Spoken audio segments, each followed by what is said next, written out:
Hello. Good morning, everyone. How are you doing? I'm sorry, I have to just talk about my new jumper.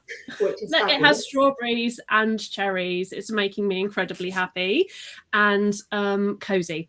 So, with that out of the way, because I know everyone was wondering, I am also joined by the very lovely Ali Spooner.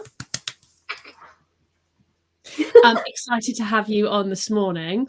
And I'm hoping that at some point, yes, it's popped up on the LinkedIn. So good. That's always We're a in. panic moment. It's a delay. We're going to talk about lots of things today, and no coincidence that Ali, as midlife liberation officer, is here in Menopause Awareness Month. But in case I miss anything, Ali, please tell us what you do. What do I do now? That's a big question. So I am Chief Liberation Officer because I love the fact that now I don't have to have some official job title like I used to have, so I can choose something that feels like it fits now, and that's what feels like it fits for me. And I'm a coach for professional women over 40 who are really ready to sort of stop hiding, stop doubting themselves, and start trusting in their own brilliance, so that they can have a career and a life that they're excited to wake up to. I love that. Liberation officer. It's Yeah, perfect. I love it. I love it so much. And it's exactly what I want to do. It's like help women, like free us from those chains that we put on ourselves that make us stop doing the things we want to do or feel uncomfortable about it. So that's where it comes from, really. Yeah, I remember when I was younger, I was always like, I can't wait till I'm 40. I didn't know about perimenopause at the time. So but other than that, I was like, I can't wait till I'm 40 because I just imagine when I get to 40, I'm just not going to care anymore.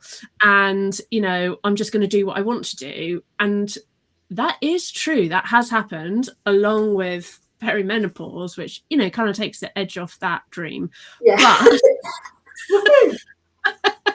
but mostly, I mean, it's no coincidence that now at 44, I'm bigger. Well, not bigger, but like brighter, bolder than ever. Sitting here on a LinkedIn Live in my bright strawberry pink jumper, which I never would have dreamed about. I would have put some sort of beige number on Mhm. and been very professional. So yeah, I do think I'm living my younger me's dream by just not caring anymore about what people Yeah. think. And Yeah. so that is basically what you do. You help bring out the bright boldness of people. Oh my gosh, I love that. I love that. I have to write that down, nick that. Yeah. Um, It's recorded. do you know what I do? And I think it's because, a bit like you, I found myself in my 40s, Yeah. finding myself. But it's like you, I used to like live in black and navy and grey and beige, and I was very comfortable in that. That's great. But actually, like the fun bit of me, I actually had my colours done, which totally transformed my life. That's a whole other conversation. But oh my Yes. goodness, what? That really does So something for you. So if you haven't had them done, people get them done. And I realised that my colours were like really bright and bold, and instead of spring, like right? being in a shop and going up to those colours and being like, no, I can't wear red, I can't wear green, no, that's a bit embarrassing. Suddenly it gave me the permission to start doing it, start Yes. trying. And that really helped me bring me out of myself. But outside of the actual colour, it is about bringing who you are forward, because we tend to like hide ourselves under a role or a bad relationship or a friendship that's difficult, or maybe you're married and you've got responsibilities and you've got your house and you've got a mortgage payment and car payments and all of this stuff that just kind of layers. Yeah. And quite often we forget who the hell we are. And I always sort of see my job as helping these brilliant women who are kind of stuck in this place of like meh, in the grey. Yeah. That who are you? Because it happens a lot when we get into our 40s and 50s. We totally, a lot of stuff around us is changing. Like, Mhm. our lives are changing, our expectations are changing, our kids are growing up, maybe they're going through exams, maybe they're going off to university, maybe they're like leaving, we're empty nesting, you know, we might be at the top of our careers, but something just doesn't feel right, and there's just a lot of pressure. And suddenly we get to this point, and I hear it a lot, where you go, is this it? Is this what I've been working my butt off for? What now? And there's a lot of Mhm. like questioning that goes on. And a tumbleweed. Yeah. Yes, that's what I was picturing. Yeah. But it's true. I don't think, if I hadn't been self-employed, I don't think I would have had this. There wouldn't be this version of me. I've said this before. Self-employment is like, yes, it's self-employment and you have a business, but it's also like a whole personal development journey. There's a lot of like work that goes into resilience and finding yourself and your niche and blah blah blah blah blah. And I don't think I would have accessed who I am in the way that I have now if I didn't have that. And I, you know, if you're, you know, self-employment is not for everyone, certainly. It's like it's been a time, but I think there does need to be that catalyst, that thing that happens like in life that sort of mixes everything up, that makes you Yeah. revisit your perspective. I mean, it can be lots of different things. Just the process of perimenopause makes you think like, wow, what is going on? And so, yeah, it's incredible that you do that, and yeah, are now here to sort of bring out those, you know, overlooked qualities, I think, in people. You know, we're always set to be, you know, conditioned to be palatable and pleasing, and yeah, to now sort of shake that up and think about, well, you know, there's a whole bunch of life left. Actually, what am I doing with it? Oh my gosh, it's so true. I feel like it used to be that you'd hit 40 or midlife. People don't like the term midlife so much, but you know, between 40 and 60, midlife. And it used to be that that was kind of towards the end of our lifespans, but now we're like halfway, Yeah. and so we don't need to like grab the you know, the dressing gown, the slippers, and you know, start napping. Although that does sound quite nice sometimes. Like, life isn't Yeah, over. nap Like, any we're day. not done. And actually, from the women I speak to, and from my own experience as well, it feels like we're just getting going. It's like there's this thing that happens, and I quite often talk about this, which is like the first half of our lives is all about fitting into this world around us. And then we kind of hit this point where actually we really want the world to fit around us, and we want this sense of like, what's the word? Menopause brain has just hit. We want to be able to own our own lives and like have Yeah. that autonomy over it. And that can be really challenging to move between like one and the other, because we're often finding it very hard to let go of this person that we used to be, because maybe she was thinner, she had a memory. You know, she had her shit together. And a She was waist. fun loving. She had a waist. She didn't have to like go shopping for like elastic waistbands. I love. There's nothing I own now that doesn't have a drawstring or elastic waistband. Yeah, the joy that comes from those small things. Yeah. But it's true, Hi, you know, like jeans. there's this whole thing that we were, oh, the jeans, that's a whole other thing. And now we kind of want something new and something that kind of fits who we are now. But then therein lies one of the problems, is because we actually don't spend enough time working out who we are and what we love and what we don't love, and what's important to us or not, to transition into this freedom space Yeah. comfortably. So we're kind of left kind of like, I kind of want this, but I don't know how to do this, because she doesn't know how to do this, but I'm not her anymore. And there's so many like questions, and it gets really, really confusing. Yeah. And so I always see my job as really helping people to kind of move through this stage of like doubting themselves and kind of hiding, and suddenly this bit that they get to where I hear a lot where they go, I really want this big job, or I really want to do X, Y, or Z, but I don't think I'm capable of it. I would have been, but now I'm not. And we lose a lot of confidence at this stage. And actually, it's there. It's just hiding. So much has changed. You've just got to start unpacking it. And it's so, oh my God, I love it. It's so exciting and it's so brilliant. And it can be really challenging for some people, but it can also be really exciting. And like transformation can be extraordinary. And, you know, when I say that from personal experience, so yeah, I mean, I could talk about this all day, Sam. Yeah, me too. But I think it's really interesting, and at least like from the perspective of you know, a period princess perspective, I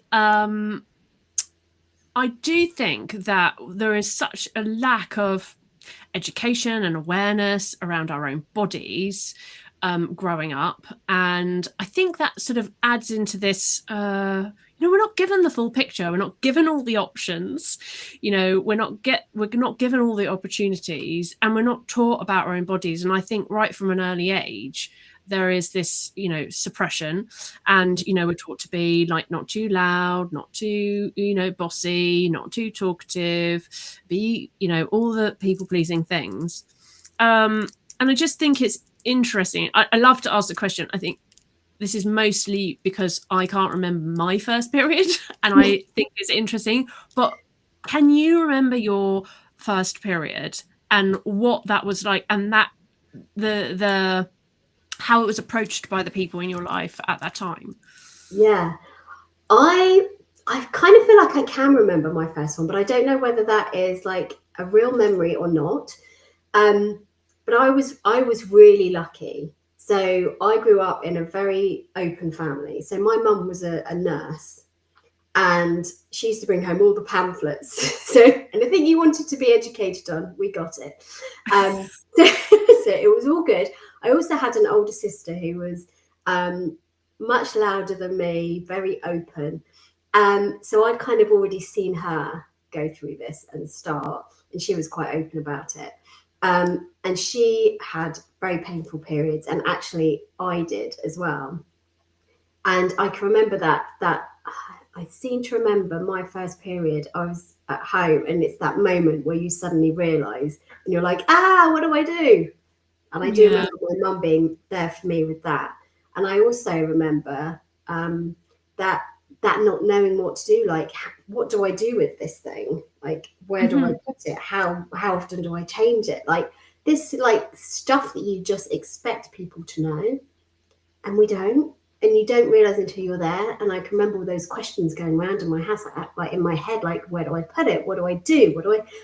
And I mean, I come from back in the day where we didn't have the luxury of like the the thin pads. So you had, it was not a great experience.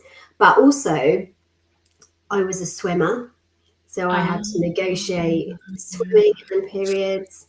And I was also, I say a dancer. I wasn't really a dancer. I used to go to dance classes, but I was never a dancer. Let's just put it that way. So you had like, you know, the leotards and stuff, and then you're like, okay, like how do I manage that, especially if you've got a heavy flow and stuff. So yeah, there was a little bit around the discomfort in your own body and the fear around, what if I can't change, or what if I leak, or what if it shows through on my clothes? That's a whole other thing. Is like you have the underwear for periods, and you have the clothes that you wear for your period, which never include anything white, beige, or grey. It has to be black or dark denim. So yeah, all of that.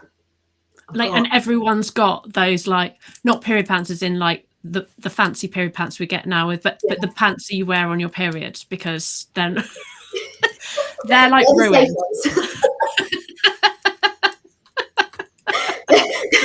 They've seen everything, and they are happy to just be with you through it. They're like your comfort blanket for period. Trusty pants. Trusty pants, full bottom, pull them up. Basically shorts. Yeah. But I think that's so interesting, and I love that you got all the pamphlets and all the education in the best way that could be delivered at that time. But isn't it so interesting that our experience, so this is what, like, I say baffles me. So at that time, we get barely any education unless you have like a mum that brings home pamphlets, because yeah, your mum. Yeah. But it's limited, and even I'm imagining, even if it was, you had a lot of support at home, there were times at school where it was still the sort of hiding up the sleeves, etc. Yeah. So we go through that scenario, and then we get over that, and then we get into our 40s, and then suddenly there's this thing called perimenopause, and you're like, what the hell is that now? Like, and then it's exactly the same thing that you go through, and instead of like worrying about having your period, it's like a flooding, and that the complete terror of like, well, is that just going to suddenly happen to me? And why does the office have white chairs? What? Yes. Who thought of that? So again, there's just like a significant lack of information, and we're always kind of just finding it out just in time, or in the moment when it happens. I remember when I sort of understood about perimenopause, in my 30s, but it's only in my late 30s when I was doing my cycle coach course I really found out about perimenopause. I was like, what is that? It's like some secret club that you get initiated into that you never really wanted to. And all this stuff happens, and it takes like 7 years. You're like, oh my God, like, how did I not know that? And so there is a lot of silence. And I think it's no coincidence that all coincides, is silence around our bodies, shame around what happens to our bodies.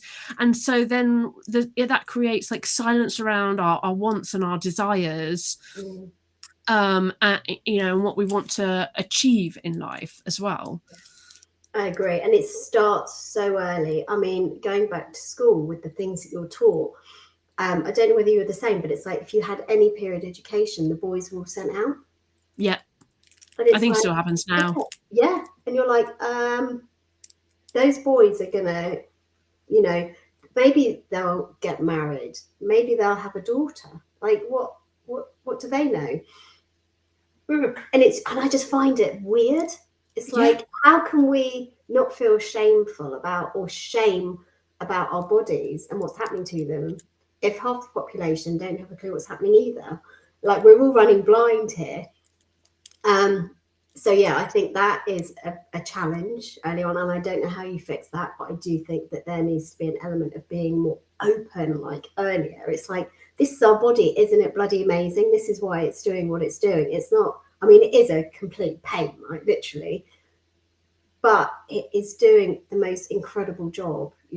Our bodies are our vessels, and we ought to feel much prouder of them. And I think we carry a shame from very early age because we bleed, because our bodies do X, Y, and Z. And I'm sure, men have this as well. So I think that is a challenge. And then, as you say, we go through life, you have, I mean, I don't know about you, I was on the pill from probably 16. And I still bled on the pill. I had friends that didn't. And then I when I came off birth control and I had my babies, I then had 2 or 3 coils after that. But again, I bled when I was on the coil as well. I know that isn't true for everybody, but I knew what my routine was pretty much. But then suddenly I came off everything. My body now doesn't know right from left. I mean, it is crazy. So I'm constantly on edge about when my period might come, because it has no rhyme or reason anymore. So I'm always living in that, okay, how does my body feel? And I've had to become more intuitive with my body,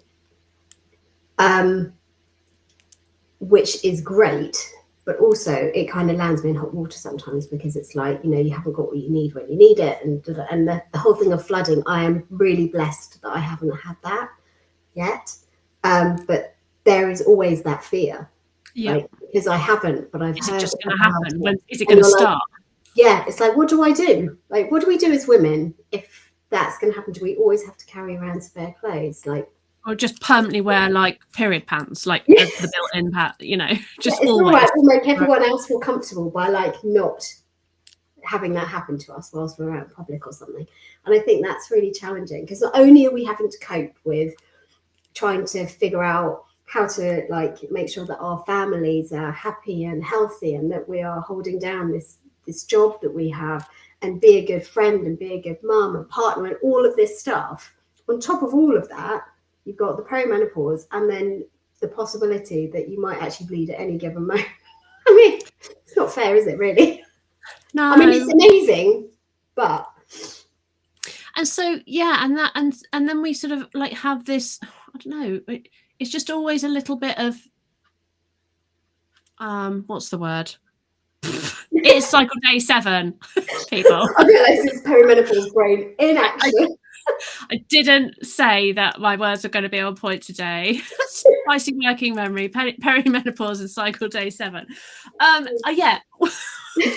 But yeah, it leaves us with this feeling that I don't know, it's just like another thing, like, oh, I'm not good enough to do the thing, or you know, oh, but there's other people that can now do the thing. You know, I've had conversations with people, even to the point where there's a feeling of shame and upset around the fact that it was this one person in particular. She used to be able to drive on the motorway, and she can't anymore because it's too much. Not because of neurodivergence, just because of perimenopause. And I think you start to doubt your own capabilities.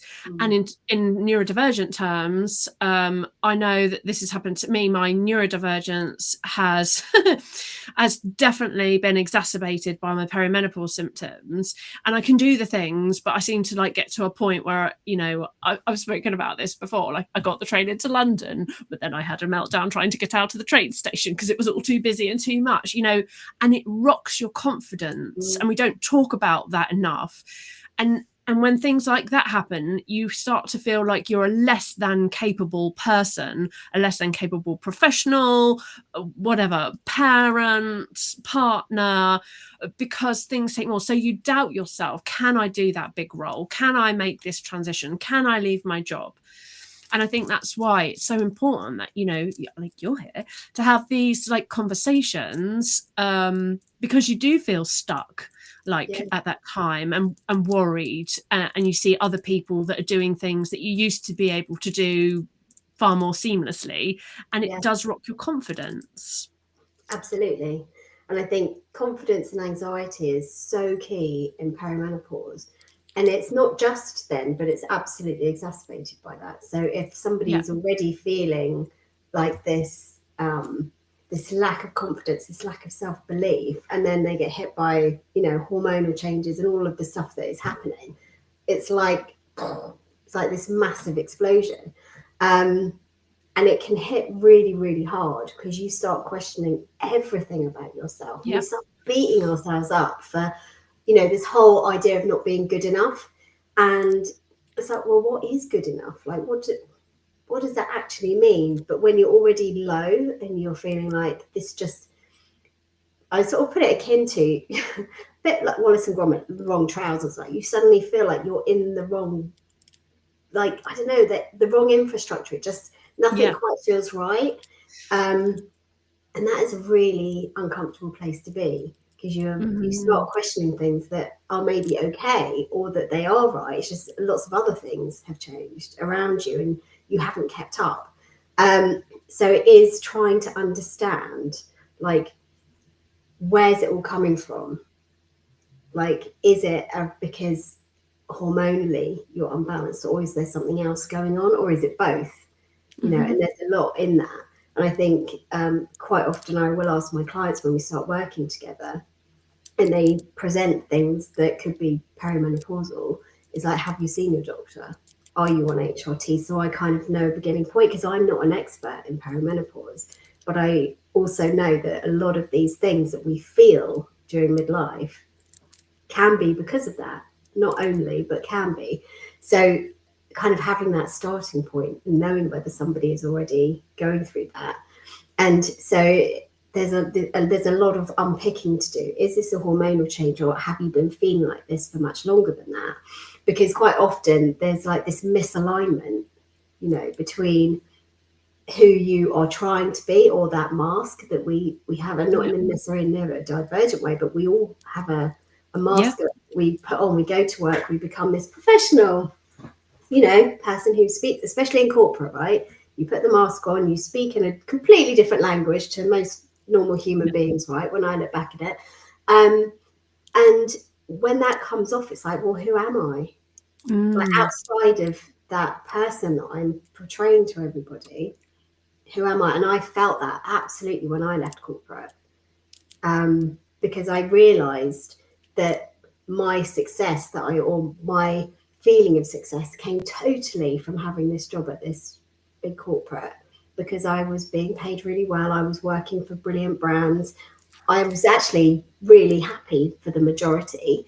And then when I left and it had all fallen apart, my God, that did some huge damage to me, partially because I'd, you know, for the way that it happened, and you know, leaving in the way I did. But also, I realised looking back now is that I put a lot of who I was into being that version of Ali. Yeah. It's really tough, because then taking other jobs always felt like they didn't fit, because that wasn't the version of me that I was used to seeing. And that has a really big impact. So it's like understanding, like, what do you need? Who are you? What is important to you? What drives you? What energizes you? And all of this stuff, alongside making sure that your hormones are as balanced as they can be. Like, it's like this whole kind of like this lovely melting pot of bringing everything together. Does that make sense? Yeah, it does. And this is why I'm a massive advocate for mapping your cycle, even in perimenopause, even when your, you know, hormones are slightly more irregular, because more than ever, I think to manage ourselves well, we need to have boundaries with our time. We need to have boundaries to safeguard our time and energy. And I think I think if you've ever been a sort of people pleaser type, it's very difficult to say no to things. Yeah. Hell And yeah. actually, that knowing when your low times are in terms of energy, and knowing like when to push and when to pause, starts to give you a framework around so that you can put those boundaries in place, because otherwise sometimes it's quite difficult to say like no to a thing. But if you know that you're saying no because actually next week it's sort of going to be late premenstrual, and you just know that your energy is not going to peak, and it's just not worth it, because you're not going to come out the other side of that, not without, like, I don't know, a day in pajamas and sofa slugging.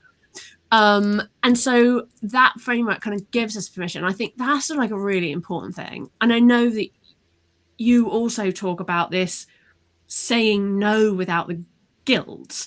Yes. That, like, and so how do you kind of, like, that's my sort of tactic to it, to give that framework, to give you permission. But how do you sort of tackle that? Do you know, it's interesting because I love that. Because working with your energy is so important, and I really believe in it. And you're coming at it from like a body perspective, and I guess I come at it from when you're doing something that energizes you, when you're doing something that drives you forward, Yeah. and you kind of think, you know, that moment when you're in flow and you've been doing something and you're like, time has just gone, whew, and you're like, where's time gone? Oh yeah. Hyper focus. Yeah. Love it. Love a bit of getting into that. I hate being interrupted and all of that stuff. But when you're in that, it feels really good. Like, if you're doing the thing where you feel in flow and you're driven, and then that, for me, that is like around having that lovely energy around you, because you're kind of pushing yourself forwards and you're doing what you love, and that's really important. And I think some of the being able to say no without guilt is, if you want to make more space, I put my teeth back in. If you want to make more space to do the things you love, you have to be able to learn to say no to doing the things that deplete you. Yes. So that's how I see it. So it's much more around, and this is I say recovering people pleaser, right? So I used to say yes to everything. because I felt if I didn't say yes, I wasn't good enough, or I would be seen as being negative, or I couldn't do it, or whatever. There's a lot of negative connotations that we put on ourselves with sort of saying no. And when you actually learn this stuff, and it's much more about, I'm not saying no to be difficult. I'm not saying no because I can't do it. I'm not saying no because of any other reason other than, whatever your reason is. There's a lot of justification that comes with it. But when you start saying yes because you think, you know what, yes allows me to do this because I'm great at this, and this is my skill set. This is what I'm brilliant at. This is what I love. And then you can, it just gives you that, what's the word I'm looking for? It gives you a freedom and that sense of being able to say no in a kind way, but in a way that actually works for everybody. And I think it can be quite challenging, especially when you say yes to stuff you don't want to do. When you start saying no, it can feel really challenging, not just for you, but for the people that aren't used to hearing you say no. Yes. So there are ways that you can start. I always say like small steps. So it's maybe you say something like, well, I can't do X, but I could do Y. Okay, compromises. So there's a bit more work for you. Yeah. So, there's a way that you can kind of start small before going, no, I'm not going to do it, because, we all have to do things that we don't want to do. So this isn't about saying, just suddenly going, I'm just going to say no to everything. But it's about being more choiceful, because I guess every no creates space for a more aligned yes. And when you're working in your aligned yes, you're working better. So it's changing the mindset around what the no and the yes means. Yeah, I love that. Yeah, and I think it's never more relevant than it is now. I think in our 40s to really to sort of, I don't know. It's almost like we've been in a little bit of a chrysalis up until now. I think sometimes you think that you were a butterfly before, but no, it actually is now. We get to be the butterfly. Beautiful butterfly. You just mean it goes into a bug's life. Beautiful butterfly. Yeah, I know that couldn't not come to my brain. But yeah, maybe it is just now that we, all this time has been sort of a preparation time for us to like really lose that social conditioning. We don't as my younger self kind of really hoped that we don't care anymore, mostly because we're just too tired to. We're just too tired to care. Yeah, no, we can't swear, can we? But yeah, the last F's have gone. Yeah. No more F's to give. No. So yeah, I think that's a nice way to think about it, actually. That now we get to choose like what we have different. Our responsibilities are different now. How we feel about ourselves in the world is different. There's less social pressures, and so we get to choose like how we want to live the rest of our lives, because there's like you said, there's a lot more to live, and it's not okay to just be like, oh well, I'll just make do. I had a horrible analogy the other day. I feel like this is really going to bring the tone down after the beautiful butterfly. But like, when you go on holiday and you're halfway through the holiday and you're like, oh God, I'm halfway through the holiday. And you try and say to yourself, but it's okay because I've got like loads left. And my brain was like, it's kind of like life, really. And I was like, I'm halfway through the holiday. And I don't want to go home. I don't really don't want to go home. But also like thinking like, oh, but you have that kind of mental. I told you it was a little bit of a somber thought, but it didn't. You have those, I don't know, maybe it's just my brain, but you have those thoughts, you're like, oh my God. And it really wakes you up. And it's like, no, okay, so maybe I am like, or maybe not halfway, but nearly halfway. And I'm certainly not thinking about like packing some things up because I might not wear them anymore. I'm not got to that stage of the holiday. Okay, good. We'd have to have a conversation.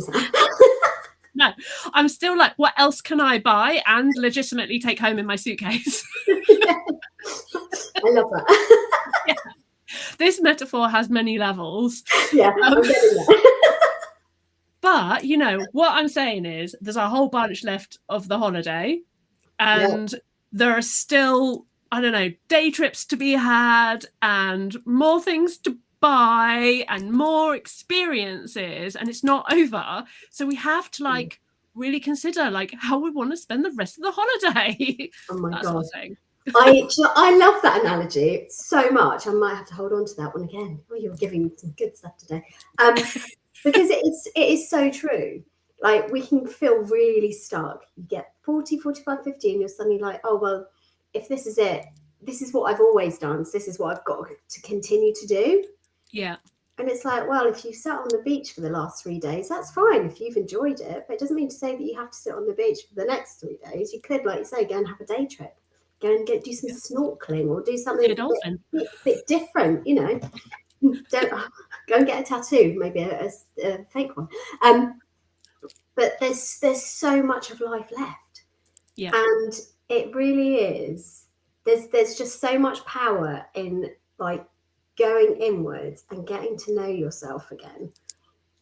Because the person that you were isn't the person that you're always going to be. And like the person I am today that I'm really proud of, well, in another 10 years or so, I'm going to be a different version of me. And that is okay.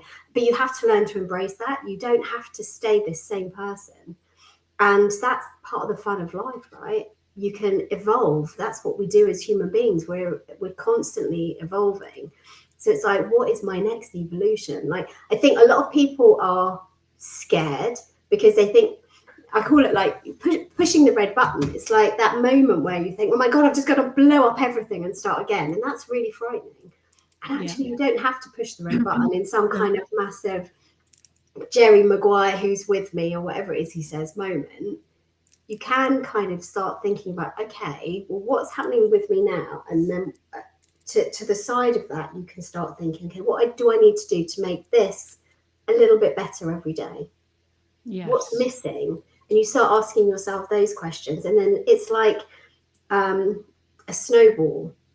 When you start asking, it kind of gains momentum and it gets bigger, and it gains momentum and it gets bigger, and that keeps going. And you suddenly realize that you've actually transformed how you feel about yourself and your life through these small changes.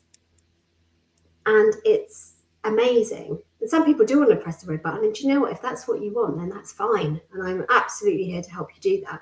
But it doesn't have to be like that. So it's like, it doesn't have to be some big scary thing. But even the small stuff is amazingly transformational. And I feel so passionate about it. It's like, who are you as a person? Because you are blooming brilliant.